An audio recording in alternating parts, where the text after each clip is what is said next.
அன்பான நண்பர்களே வணக்கம். நாம் கேட்டுக்கொண்டிருப்பது திரேந்திரா சௌந்தரராஜன் அவர்களின் 8ஆம் சக்தி நாவல். வாசிப்பது ஸ்ரீலதா தயாளன். போன பகுதியின் தொடர்ச்சியாக. அத்தியாயம் 5. குறிப்பு. அற்புதங்கள் செய்பவர்களை கடவுள் என்கின்றோம். ஆபத்து சமயத்தில் கை கொடுத்து உதவுகின்றவர்களையும் கடவுள் என்றுதான் சொல்கிறோம். மனித சமுதாயத்தை பொறுத்தவரையில் அவர்களை வாழ்க்கை துன்பங்களை யாரெல்லாம் நீக்குகின்றார்களோ அவர்கள் எல்லாம் கடவுள்கள்தாம். ஆனால் உண்மையில் கடவுளின் செயல்பாடு என்பது துன்பம் நீக்குவதோ இன்பம் தருவதோ இல்லை. ஒரு விளையாட்டு நடக்கிறது. அதை நடத்துகின்ற ஒருவரும் இருக்கத்தான் செய்வார். அப்படி ஒருவர்தான் கடவுள். விளையாட்டில் வெற்றி தோல்வி அதில் ஆடுகின்றவர்களால் தான் உருவாகிறது. அந்த வெற்றியும் தோல்வியும் ஆட்டத்தை நடத்துகின்றவர்கள் கையிலாயிருக்கிறது. கூர்மையாக சிந்தித்தால் இதற்கான உண்மை விளங்கும். வெற்றியும் தோல்வியும் விளையாடுவதால் உருவாகிறது. விளையாட்டு என்பதோ கால நேரத்தை சுவையாக்கிக் கொள்ள நாம் செய்யும் ஒரு முயற்சி என்பதில் முடியும். அப்படியானால் காலம் சுவைப்படுவது என்பது போட்டிக்குரிய செயல்பாடுகள்தான். அந்த செயல்பாட்டையே விளையாட்டாக விவரிக்கிறோம். விளையாட்டினாலோ ஒன்று தோற்றாக வேண்டும் அல்லது ஜெயித்தாக வேண்டும். முதலில் ஜெயிக்கிறோம் என்றே வைத்துக்கொள்வோமே, அது வெற்றியை எப்படி தக்க வைத்துக் கொள்வது என்கின்ற கவலையிலும் அதற்கான முயற்சியிலும் ஈடுபட நம்மை இட்டு செல்லும். தோற்றுவிட்டாலோ அடுத்து வெற்றி பெற அது தூண்டுகோலாக அமையும். தோற்றவன் எப்பொழுதும் தோற்றுவிட்ட அந்த தருணத்தில்தான் கவலைப்படுவான். பிறகு மெல்ல அதிலிருந்து மீண்டு நமக்கான ஒரு வெற்றி காத்திருக்கிறது என்று நினைப்பான். அதை அடைய போராட ஆரம்பித்து விடுவான். ஆனால் வெற்றி பெற்றவனோ அப்படி இல்லை. வெற்றியை கைவசம் வைத்துக்கொண்டு அடுத்து தோல்வி வந்துவிட்டால் என்ன செய்வது என்கின்ற கவலையிலேயே பெரும்பாலும் இருப்பான். கூர்ந்து கவனித்து பாருங்கள். மிக பெரிய வெற்றிகளை பெற்றவர்கள் அதை தக்க வைத்து கொள்ள எதை வேண்டுமானாலும் செய்பவர்களாக மாறிவிடுவதை பார்க்கலாம். அது மட்டுமல்ல, சிறு தோல்விக்கும் நடுங்கும் ஒரு மன அமைப்பு அவர்களுக்கு உருவாகிவிடும். வேடிக்கையாக இருக்கிறதல்லவா? காலத்தை சுவையாக்கி கொள்ளத்தான் விளையாட்டு. அதிலோ வெற்றி தோல்வி என்று இரு நிலைப்பாடு. அதில் தோல்வியோ ஆரம்பத்தில்தான் துயரத்தை அளிக்கிறது.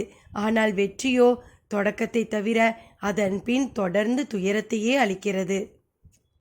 இதில் எந்த நிலைப்பாடுதான் உண்மையில் சரியானது என்கின்ற கேள்வி எழுகிறதல்லவா? எதற்கு இந்த குழப்பம்? விளையாடினால்தானே இந்த விசாரம் குழப்பம் எல்லாம். விளையாடாமலும் விளையாட்டை நடத்துகின்றவர்களாக, அதாவது வெற்றி தோல்விக்கு சம்பந்தம் இல்லாதவர்களாக மாறிவிட்டால், அப்படி மாறிவிடும் ஒரு நிலைப்பாடும் கூட தெய்வ நிலைப்பாடுதான். ஆனால் விளையாட்டை நடத்துகின்ற நிலைப்பாடும் சாதாரண ஒன்றல்ல. விளையாட்டு பற்றி நன்றாக அறிந்தவர்களாலேயே அதை நடத்தி காட்ட முடியும். அதற்கான விதிகளை சரியாக நிர்ணயம் செய்து விளையாடுபவர்களை ஒழுங்காக வழிநடத்த முடியும். இங்கே விளையாட்டு என்று நான் குறிப்பிட்டது வாழ்க்கையை. வாழ்வின் வெற்றி தோல்விகள் வாழ்கின்ற விதத்தில் உருவாகிறது. நமது வாழ்க்கை ஒரு அணி என்றால் நமது கர்மவினை இன்னொரு அணி. இடையில் நிற்கும் நடுவர்தான் கடவுள் என்பவர். கர்மவினை நம்மை வென்று கோல் போட எல்லா முயற்சிகளும் செய்யும். அதை வெல்ல நாமும் முயலுதல் வேண்டும். கடவுள் சரியாக விளையாடினால் நீதியாகிய வெற்றியை வழங்க தயாராக இருக்கிறார். விளையாடி அனுபவம் பெற்று ஒரு சமயம் வெற்றி ஒரு சமயம் தோல்வியை கண்டு பின் எதனால் அது வந்தது, உண்மையில் வெற்றி என்பது என்ன தோல்வி என்பது என்ன என்பதனை உணர்ந்து, நான் கூறியது போல தொடக்கத்தில் துன்பமளித்தாலும் போக போக நன்மை தருவது தோல்வியே என்பதனையும், தொடக்கத்தில் இன்பம் தந்தாலும் போக போக துன்பம் அளிப்பது வெற்றியே என்பதனையும் கசடர உணர்ந்து இரண்டுமே வேண்டாம் என்று அதிலிருந்து விலகுவது அசாதாரணமான விஷயம். அஷ்டமா சித்துவில் முதல் 7 சித்துக்கள் மேலே குறிப்பிட்ட வெற்றி தோல்வியை தவிர்த்து நிரந்தர வெற்றியாளனாக நம்மை ஆக்கிவிட துணை செய்யும். ஆனாலும் தொடர்ந்து விளையாடிக் கொண்டே இருந்தாக வேண்டும். ஆடுவதை நிறுத்திவிட்டாலோ அந்த 7 சித்துக்களால் ஒரு பயனும் இல்லை. மாறாக அந்த 7 கையில் வைத்துக்கொண்டு தொடர்ந்து ஆடிக்கொண்டே இருப்பதை விட அதை அப்படியே துறந்துவிட்டு அதனால் கிட்டிய ஞான மனத்தோடு விளையாட்டை நடத்துகின்ற ஒருவனாக, அதாவது நம் எதிரில் விளையாட்டாகிய வாழ்க்கையை வாழும் மனிதர்களை பார்த்து அவர்களை நெறிப்படுத்தி அவர்களையும் விளையாடியது போதும், இந்த வெற்றி தோல்விகளிலிருந்து விலகி தெய்வ நிலைக்கு வாருங்கள் என்று அழைக்கும் கடமையை செய்வதே சரியான செயல்பாடாகும். அப்படி செய்கின்ற பலர் இந்த நாட்டில் இருந்திருக்கின்றனர். பகவான் ரமணர் முதல் பகவான் யோகிராம் சரத்குமார் என்று எத்தனையோ ஞானிகள். இனி கதைக்குள். வாசலில் பெரிதாக நாதஸ்வர மேல சப்தம் கேட்டு கண் விழித்தார்கள் அனந்த கிருஷ்ணனும் ரம்யாவும். மாடியில் ஒரு அறையில் அவர்கள் படுத்திருந்தனர். அறை ஜன்னலை திறந்து வெளியே பார்த்தபோது வீதி பளிச்சென்று தெரிந்தது.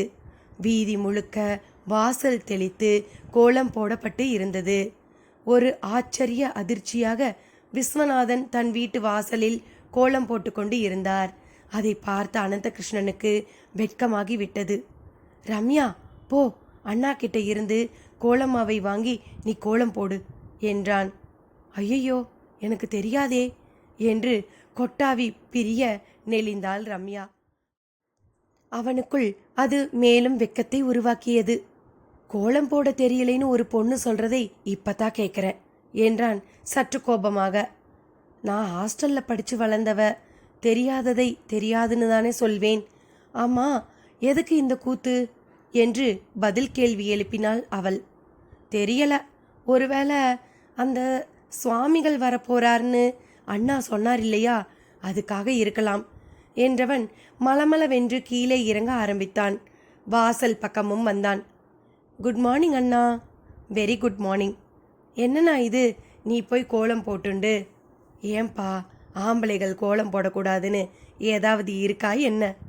அப்படி இல்லை, ஒருத்தருக்கு 3 பேர் பெண்கள் இந்த வீட்டில் இருந்தும் நீ போடுறது சங்கடமாக இருக்குண்ணா. தப்பாக சிந்திக்கிற. ஜானகி பல வருஷம் கோலம் போட்டவ, இப்போ அவளால் முடியலை, நான் போடுறேன், அவ்வளோதான். ஆமாம், எதுக்கு இத்தனை கலேபரம்? நான் தான் சொன்னேன்ல, அந்த சுவாமிகள் வரார். அவர் யார் கோலம் போட்டிருக்கார் போடலைன்னா பார்க்க போகிறார். அவர் பார்க்கறாரோ பார்க்கலையோ, நாம் நம்ம மன அழகை அவரை உத்தேசித்து காட்டுற ஒரு சம்பிரதாயம் இது. விஸ்வநாதனின் பதிலை கேட்டபடி ரம்யா பின்தொடர்ந்து வந்தாள். அவள் கைகளில் டூத் பிரஷ் பேஸ்டுடன் அதை அனந்த கிருஷ்ணனுக்காக நீட்டினாள். அவனும் வாங்கி கொண்டு மௌனமாக புலக்கடை பக்கம் சென்றான். கிராமத்து வீடாகையால் கிணறும் சிமெண்ட் தொட்டியும் வரவேற்றன. பக்கமாய் அவர்கள் அங்கே புழுங்கும் நீரை குடித்து வளர்ந்திருக்கும் திரைச்சியான வாழை மரம். தொட்டி தண்ணீரில் நல்ல சிலுசிலுப்பு. பக்கமாய் ஒரு மன்னார்குடி பித்தளை செம்பு.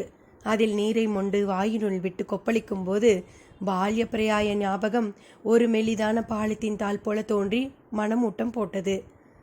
இப்பொழுது என்னதான் கோட்டும் சூட்டும் போட்டு விமான பயணம் செய்து தலுக்காக வாழ்ந்தாலும் அந்த நாளில் உற்சாகமும் மன நிம்மதியும் இப்பொழுது இல்லாது போய்விட்டது போல தோன்றியது.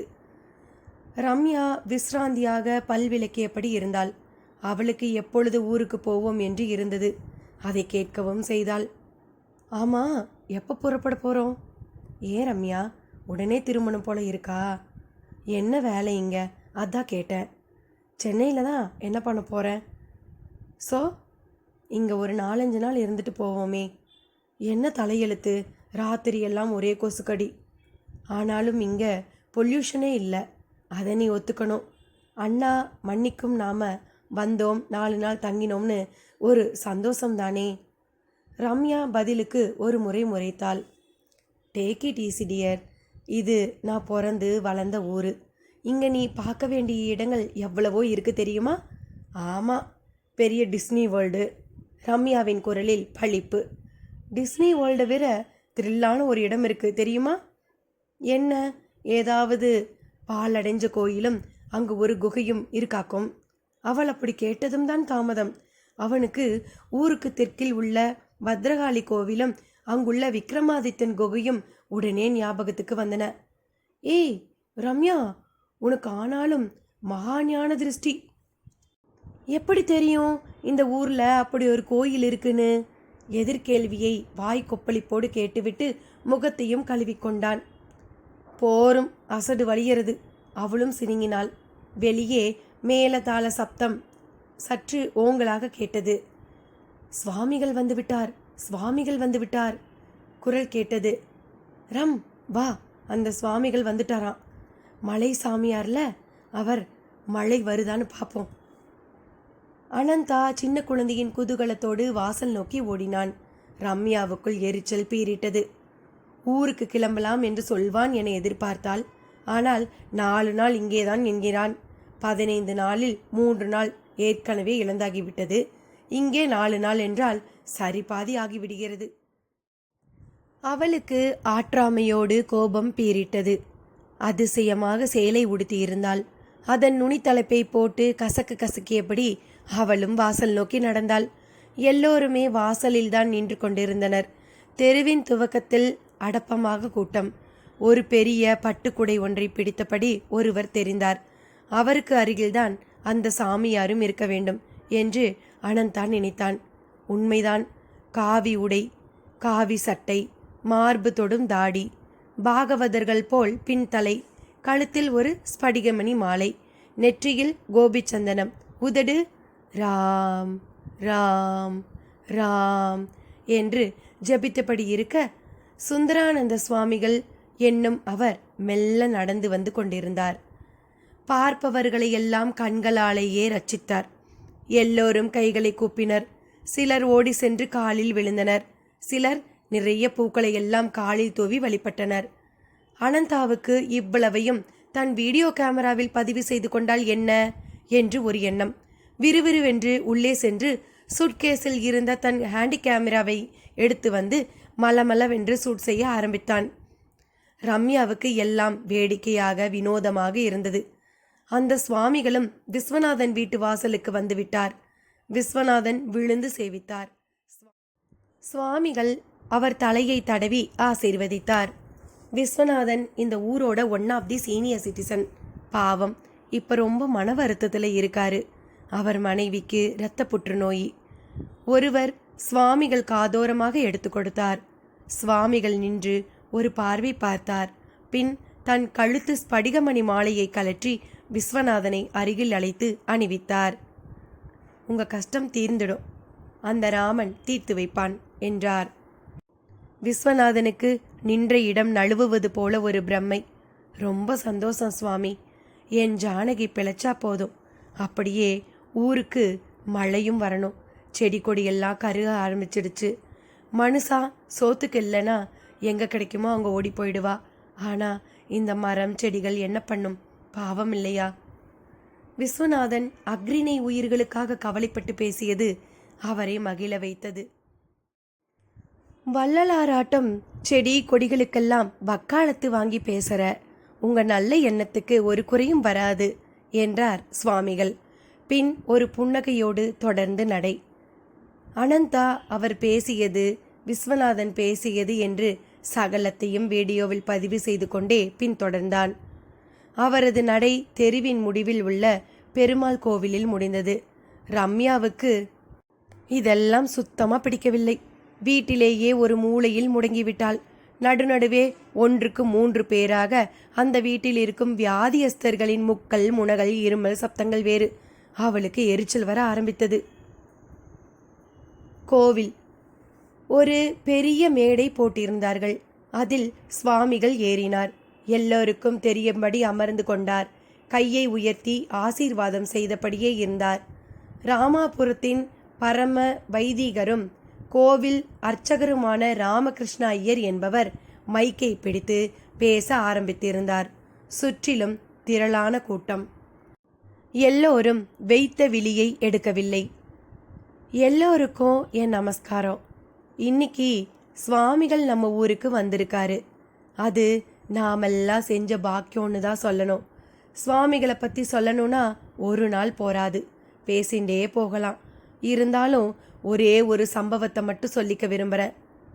சுவாமிகள் சர்ப்ப காப்பு தரிச்சவர். அதாவது அவரை நோக்கி வந்த ஒரு நல்ல பாம்பை தன் கழுத்துல சிவபெருமானாட்டம் விட்டுண்டு காட்சி தந்தவர். அப்ப அவருக்கு வயசு 3னா யாராலையும் நம்ப முடியாது. சர்ப்பத்தை விஷ ஜந்துன்னு சொல்வா. ஆனா அதுக்கு சுவாமிகள் ஒரு கடவுள் பிறப்புன்னு தெரிஞ்சிருந்தது. அதுதான் ஆச்சரியம். அப்புறம்தான் சுவாமிகளோட அப்பா அம்மாவே தெரிஞ்சுக்கிட்டான்னா பார்த்துக்கோங்களேன். இன்னைக்கு இந்த லோகத்துல நம் கண்ணுக்கு தெரிஞ்சு நடமாடுற ஒரே கடவுள் மனிதர் சுவாமிகள் தான். அஷ்டமா சித்துவம் அவர் வசத்துல இருக்குது. அவரால ஒரே சமயம் இங்கேயும் இருக்க முடியும், அமெரிக்காவிலையும் சஞ்சரிக்க முடியும். ஒரு சமயம் ஒரு கோவில் கும்பாபிஷேகத்துல நம்ம சுவாமிகள் கலந்துண்டார். கும்பாபிஷேகத்துல சப்த நதிகளோட ஜலமும் குடத்துல இருந்தது.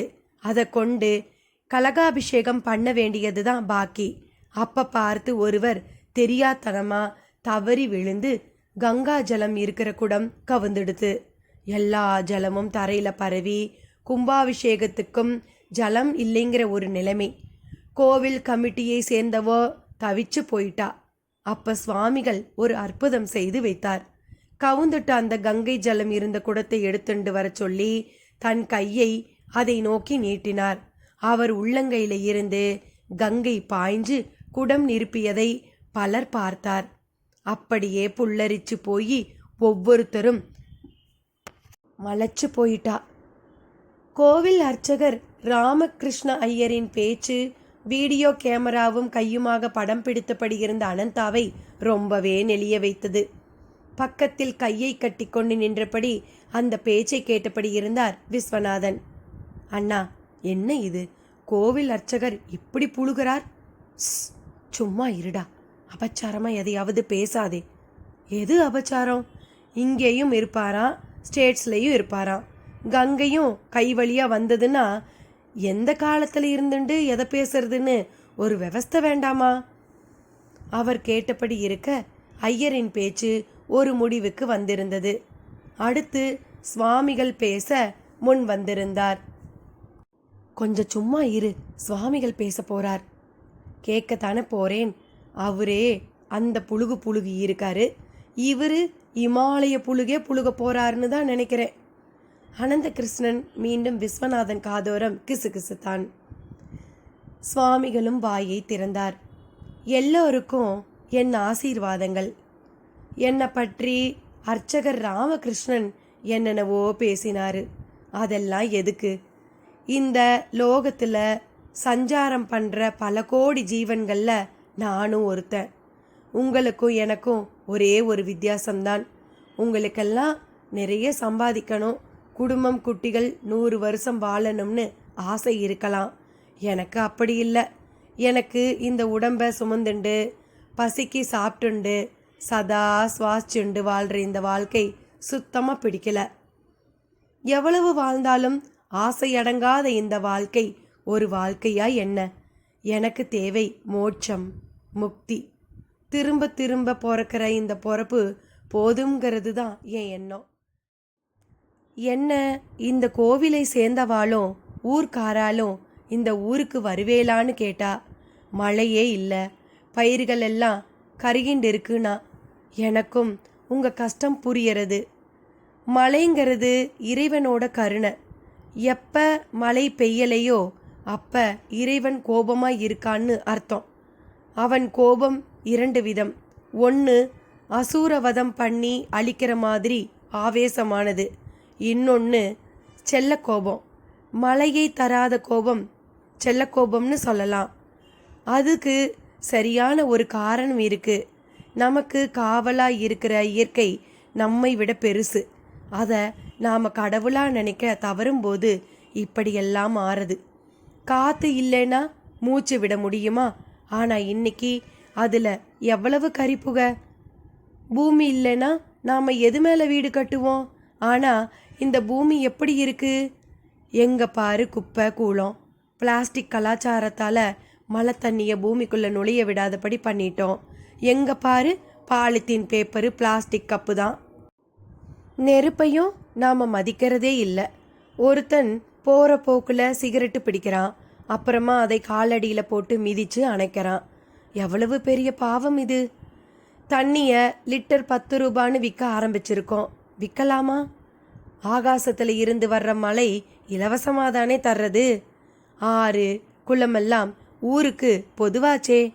தண்ணிக்கு மேகம் நம்மக்கிட்ட காசு கேட்டால் நம்மளால் கொடுக்க முடியுமா? 5வது பூதமான ஆகாயம்தான் சுத்தமாக இருக்கா? எப்போ பாரு ஒரே புகை, அசுத்தம். இப்படி இயற்கையை நாம் மதிக்கிறதே இல்லை. நாம் இருக்க போவது 50 வருஷமோ 60 வருஷமோ. ஆனால் இதெல்லாம் லட்சம் கோடி வருஷமாக இருக்கிற விஷயங்கள். அது பெருசா நாம் பெருசா? அதை தொந்தரவு பண்ணும்போது பதிலுக்கு அது கோபத்தை காட்டுறது. அதனால தான் மழை இல்லை, எங்கே பாரு வறட்சி. இந்த சந்தர்ப்பத்தில் சிந்திக்கணும், தெளிவாக சிந்திக்கணும். பஞ்சபூதங்களை மதிக்க கற்றுக்கணும். குப்பை கூலம் கூடாது, புகை கலாச்சாரமே கூடாது. நெருப்பையும் பக்தியோடு கையாளணும். தண்ணி உப்பையெல்லாம் தானமாக தான் கொடுக்கணும், விற்கக்கூடாது.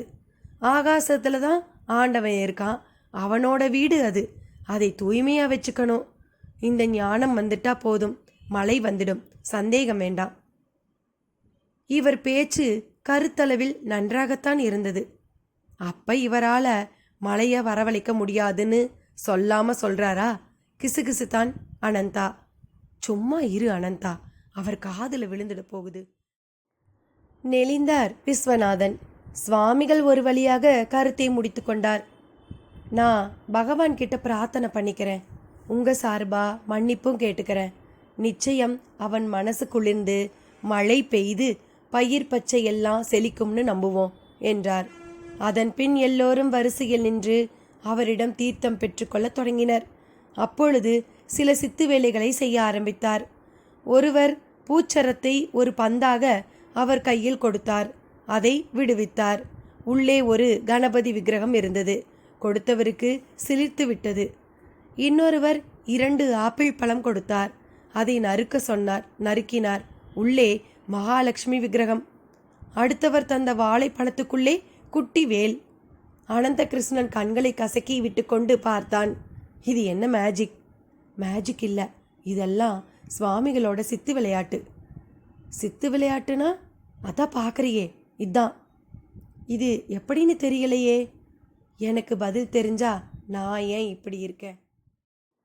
விஸ்வநாதன் அவனை பார்த்து திருப்பி கேட்டுவிட்டு சுவாமிகளை நெருங்கினார். அவருக்கு ஆகாயத்திலிருந்து ஒரு நவரத்ன மாலையை வரவழைத்து கொடுத்தார். கொடுத்ததோடு, கொஞ்ச நாளைக்கு கிரகங்கள் உன் வரையில் செயல்படாது, நீ கேட்டதெல்லாமும் சுவாமி தர தயாராக இருக்கார் என்றார். விஸ்வநாதனுக்கு சிலிர்த்து விட்டது. பின்னாலேயே தான் இருந்தான் அனந்த கிருஷ்ணன். விஸ்வநாதன் நகரவும் சுவாமிகள் முன் சென்று நின்றான். துளையிடுவது போல ஒரு பார்வை ஊடுருவி பார்த்துவிட்டு அவரும் சிரித்தார். கையை நீட்ட சொல்லி தீர்த்தம் விட்டார். அவனுக்கு அதை குடிக்க கூட தோன்றவில்லை. ஆனால் அவரிடம் நிறைய கேள்விகள் கேட்க வேண்டும் என்கின்ற துடிப்பு. உங்ககிட்ட நிறைய கேள்விகள் கேட்கணும் என்றான். கை தீர்த்தம் சொட்ட சொட்ட. முதல்ல தீர்த்தத்தை குடி. அவனும் குடித்தான். என்ன மனசுக்குள்ள சயின்ஸால ஒரே தொல்லையா? அவனுக்கு புரியவில்லை. ஆனால் விஸ்வநாதனுக்கு புரிந்தது போல் திரும்பி வந்து, சுவாமிகள் மன்னிக்கணும், இவன் என் தம்பி, சவுத் ஆப்பிரிக்காவில் டாக்டராக இருக்கான், எதிலேயும் புத்தி தான் பெருசுங்கிற கட்சிக்காரன், சுவாமிகள் தப்பாக எடுத்துக்கக்கூடாது என்றார். புத்தி பெருசு தான், அதில் தப்பென்ன இருக்கு? அவரும் விடையளித்தார். இல்லை, இவன் கொஞ்சம் பகுத்தறிவு அப்படி இப்படின்னு பேசுவான். ஒரு தப்பும் இல்லையே. அவர் எதனாலேயோ அனந்த கிருஷ்ணனை இழுத்து வைத்தே பேசினார். ஆமாம், எப்படி பழத்தில் விக்கிரகம் வர்றது? அனந்தாவும் முதல் கேள்வியை கேட்டுவிட்டான். காந்தத்தை வேகமாக சுற்றினா என்ன கிடைக்கும்? மேக்னெட் பவர், அதாவது காந்த மின்சாரம். அது கிடைக்கும்னு எப்படி தெரியும்? ஆராய்ச்சியில் தெரிஞ்சுண்டது.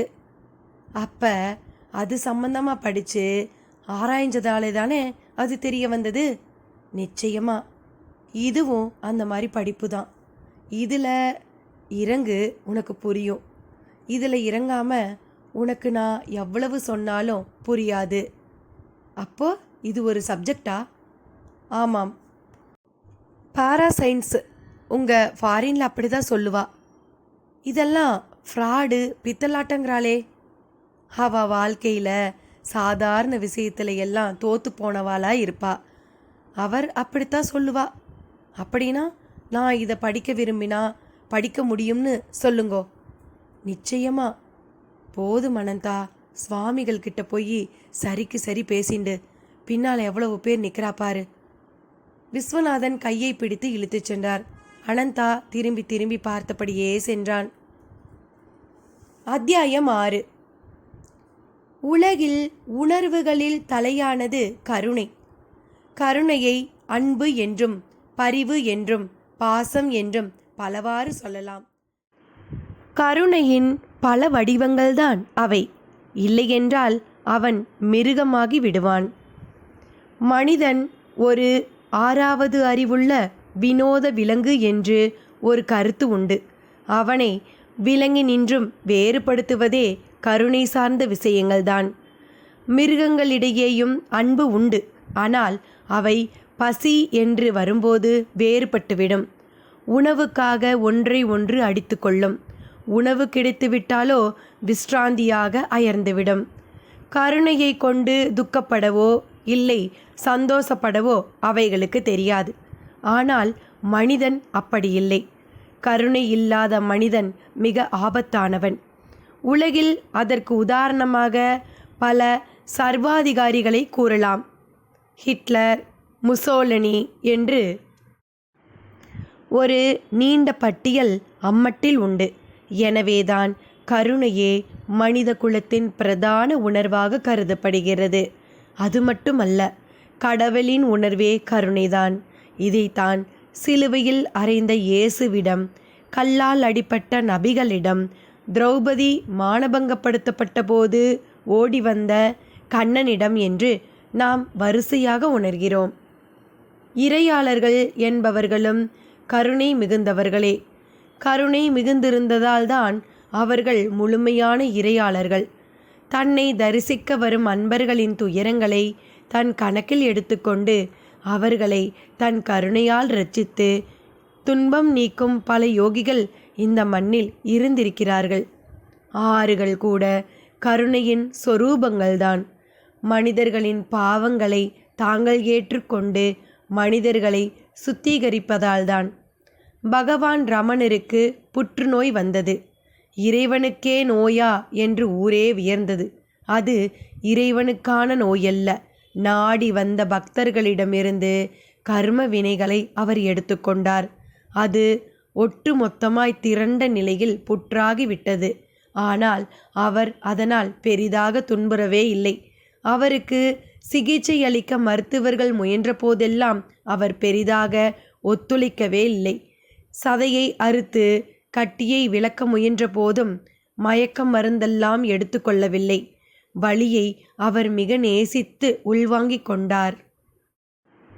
இதை சாதாரண மனிதர்கள் செய்ய மாட்டார்கள், செய்ய முடியாது. வாழ்க்கை பற்றி, உடம்பு பற்றி, உலகம் பற்றி நிறைய ஞானம் இருந்தால்தான் இறைநிலை என்ன என்பது புரியும். புரிந்துவிட்டால் கருணை வந்துவிடும். உலகில் எவரும் பெரியவர் இல்லை, சிறியவரும் இல்லை என்பது முதல் அவர்கள் செயல்பாடுகளுக்கு பின்னால் உள்ள விதிப்பாடும் விளங்கிவிடும். அந்த விதியில் ஆட்டுவிப்பில் தான் ஒருவர் நல்லவனாவதும் கெட்டவனாவதும் என்பதும் நிகழ்வதும் விளங்கிவிடும். அந்த விதிப்பாட்டை கருணை உள்ள பார்வையால் மாற்ற நினைத்தால் மாற்றலாம். ஆனால் கர்மா தன் கடமையை செய்யாமல் விடாது. அதை தன்னிடம் செய்ய வைத்து அவரை விடுவிக்கலாம். கருணை உள்ளம் அதற்கு பிரதானம்.